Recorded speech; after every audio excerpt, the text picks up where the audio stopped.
Hi students, this is a video about how to write a reading log for our class. Um, at the beginning of the written instructions, I say, remember as you read that one of the most important skills you can cultivate in college is the ability to tolerate ambiguity. The ability to tolerate ambiguity is the ability to keep reading or writing an essay or participating in a discussion even when you're not sure you understand everything you're learning about, and or when you are not sure what you think about what you are learning about. In other words, it means to keep exploring a topic even when it's confusing to you. You will feel confused when you are reading. Try to be patient and keep reading. After a while, you'll start to see you understand more than you think you do, and that you don't need to understand everything all the time to learn and develop your skills. So with that in mind, when you start your reading log, remember that it's only graded on thoughtful completion. So you don't need to worry too much about grammar, punctuation, or spelling. You're not going to be graded on that. This is a thinking exercise, and you're using writing here as a thinking tool. You also don't have to be right about anything in this reading log. You just have to be honest. Do your best, but don't worry about being perfect. So there are basically 5 things you need to do on every reading log.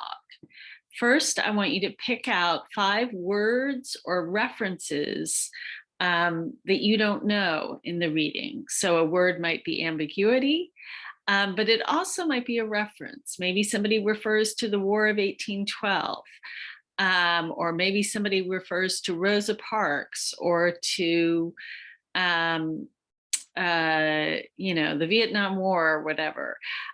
You're going to look up any 5 things you want, vocabulary, words, or references. And then I want you to put in your own words what they mean or refer to. Secondly, write down what makes sense to you in the reading. Anything that you're like, I know this writer is telling me X, or I understand this story about why in the reading. So anything that makes sense to you, jot down 3 or 4 of those things for number 2. For number 3, pick a sentence or a paragraph or some part of the reading that is confusing for you and try to articulate a question about it.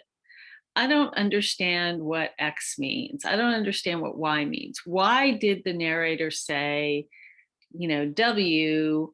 It seems like what they really meant was T, just whatever. Try to articulate a question by something that confuses you in the reading. And to do that, you might want to use a sentence frame. There's a sentence frame handout with this assignment. So you might look over those sentence frames. Sometimes they can give you a little jump start. When you're not sure how to comment or how to phrase a question on a reading.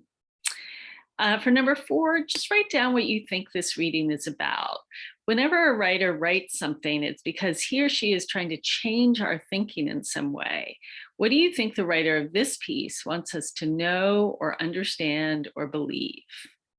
And then finally, for number 5, pick a golden line from the reading. The golden line could be a sentence or 2 that stands out to you. It could stand out to you because you agree with it, because it reminds you of something in your own experience, because you hate it or disagree with it, or for some other reason. Jot down your golden line and then write at least 2 or 3 sentences about why you picked it. So that's all you got to do for your reading log. It shouldn't take you, after you've done the reading, shouldn't take you more than 30 minutes or so. Let me know if you have any questions.